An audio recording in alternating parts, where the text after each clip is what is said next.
দিল্লির লাল কিল্লা এলাকায় একটি গাড়িতে ভয়ঙ্কর বিস্ফোরণ ঘটে। বিস্ফোরণটি ঘটে একটি ধীরে চলা গাড়িতে, যা এক ট্রাফিক সিগন্যালের সামনে অবস্থান করছিল, এবং এই ঘটনায় কমপক্ষে 8 জন নিহত এবং প্রায় 20 জন আহত হয়েছেন। 8 people have been killed after a car bomb blast near the Red Fort landmark in Delhi on Monday evening, and police says thousands of tourists visit the 17th century Red Fort every day, which lies just a few meters from a busy trading hub. India's Home Minister Amit Shah says they are exploring all possibilities. Amit Shah says they are exploring all possibilities into what could have caused the explosions. Senior security officials are expected to meet on Tuesday morning. এটা এমন একটি স্থানে এই বিস্ফোরণটি ঘটলো যেটাকে আসলে সাধারণ দুর্ঘটনা হিসেবে দেখার সুযোগ খুবই কম, এবং লাল কিল্লা হচ্ছে ভারতের একটি জাতীয় প্রতীক এবং টুরিস্ট স্পট। সেদিক থেকে এর নিকটে ঘটনা ঘটলে জনস্বাস্থ্য এবং রাজনৈতিক চাপ উভয়ই বাড়ে, যদিও পুলিশ এখনো কোনো চূড়ান্ত রিপোর্ট দেয়নি। এখন এই বিস্ফোরণে অভিযুক্ত কারো নাম এখনো আসেনি, কিন্তু ভারত কি এই ক্ষেত্রে পাকিস্তান কিংবা অন্য কোনো দেশ বা গোষ্ঠীকে দায়ী করবে কিনা সেটা এখনো বোঝা যাচ্ছে না। পরবর্তী পর্যায়ে এটা নিয়ে কি হতে পারে সেটিও একটি বড় বিষয়। ভারত এটাকে কিভাবে ব্যবহার করবে তার উপর আসলে নির্ভর করছে যে এটার পরবর্তী পদক্ষেপ এবং তার ফলাফল কি হতে পারে। রয়টার্স বলছে যে Indian police R proving A deadly car blast in the capital Delhi under a stringent law used to fight terrorism. Television channels reported on Tuesday, citing a case of registers by police. The law, called the Unlawful Activities Prevention Act, is India's main anti-terrorism law. It is used to investigate and prosecutes acts related to terrorism and activities that threaten the sovereignty and integrity of the country. এবং তারা বলছে তদন্ত করে তারা জানাবে। তার মানে তাদের ফলস ফ্ল্যাগ অপারেশনের একটা খেলা হতে পারে।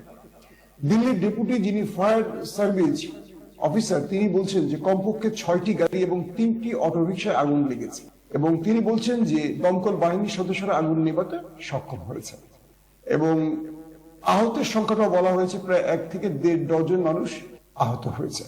এখন একটা এদিকে পুরো দিল্লিতে রেড অ্যালার্ট জারি করা হয়েছে।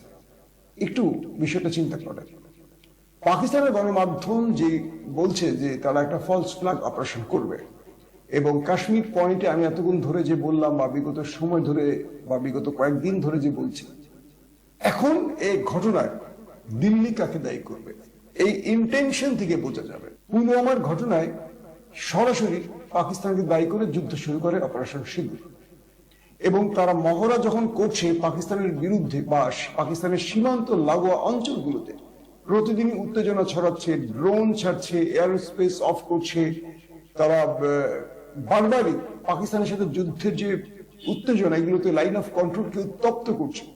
এরই মধ্যে নয়াদিল্লিতে এই বোমা বিস্ফোরণে মানুষের প্রাণহানির ঘটনা যদি পাকিস্তানের দিকে ইঙ্গিত করে ভারত, তার মানে অপারেশন সিঁদুর 2 শুরু করতে যাচ্ছে, অর্থাৎ উপমহাদেশে ভয়াবহ যুদ্ধের আবারও আশঙ্কা তৈরি হচ্ছে, হাতছানি দিচ্ছে। ভারতীয় গণমাধ্যম এখন পর্যন্ত বলেনি কারা ঘটিয়েছে, তারা বলছে তদন্ত চলছে।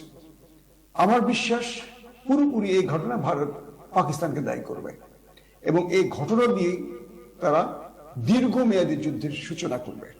ইতিমধ্যে ভারত তার আধুনিক অস্ত্রগুলো নিয়ে সীমান্তের কাছে পৌঁছে গেছে, একদম পাকিস্তান সীমান্তের কাছে, এবং কিছু সূত্রের খবরে জানা গেছে ভারত তার ভারী অস্ত্র শুধু নয়, দখলদার দেশ থেকে এক্সক্লুসিভ অনেক অস্ত্র নিয়ে পাকিস্তান সীমান্তের কাছে গেছে।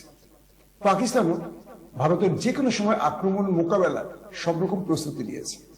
তুরস্কের সহযোগিতায় করাচি, লাহোর, ইসলামাবাদে তারা আকাশ প্রতিরক্ষা সিস্টেম অন করেছে, এবং ড্রোন যুদ্ধ বিমান ধ্বংসে তুরস্কের যে ইকুইপমেন্ট গুলো তারা সেট করেছে, পাশাপাশি চীনের সহযোগিতা এবং চীন ও পাকিস্তান, তুরস্কের সামরিক বিশেষজ্ঞরা পাকিস্তানে অবস্থান করছেন এমন তথ্য আসছে।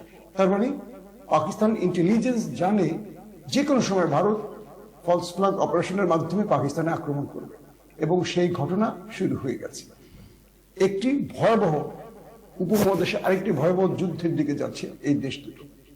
নরেন্দ্র মোদী শেষ পর্যন্ত নিজের দেশের মানুষকে মেরে পাকিস্তানের সাথে লড়াই শুরু করে আবারও নির্বাচনের বৈতরণী পার হবেন, নাকি শেষ পর্যন্ত সত্যিকার অপরাধীকে চিহ্নিত করে বিচারের মুখোমুখি করবেন? কারণ ভারতে যত ঘটনা ঘটে প্রত্যেকটা ঘটনার জন্য পাকিস্তানকে দায়ী করা হয়। এটা মাসুম মাহমুদের বক্তব্য ছিল, মাসুম মাহমুদের অ্যানালিসিস ছিল। এখন অপারেশন সিন্দুর 2 ভারত শুরু করবে কিনা এই ধরনের ঘটনায়, তবে পেহেলগাঁওয়ের ক্ষেত্রে আমরা তাই দেখেছি, এবং পেহেলগাঁওর ঘটনাটা আসলে কে ঘটিয়েছে সেটাও প্রমাণিত হয়নি, কিন্তু যুদ্ধ হয়েছে এবং দুই দেশে কম বেশি ক্ষয়ক্ষতি হয়েছে, মানুষের প্রাণহানি ঘটেছে। এটা থেকে বোঝা যায় যে ভারত নিজের যাত্রা ভঙ্গ করে অপরের ক্ষতি করতে তারা সদা প্রস্তুত একটা দেশ।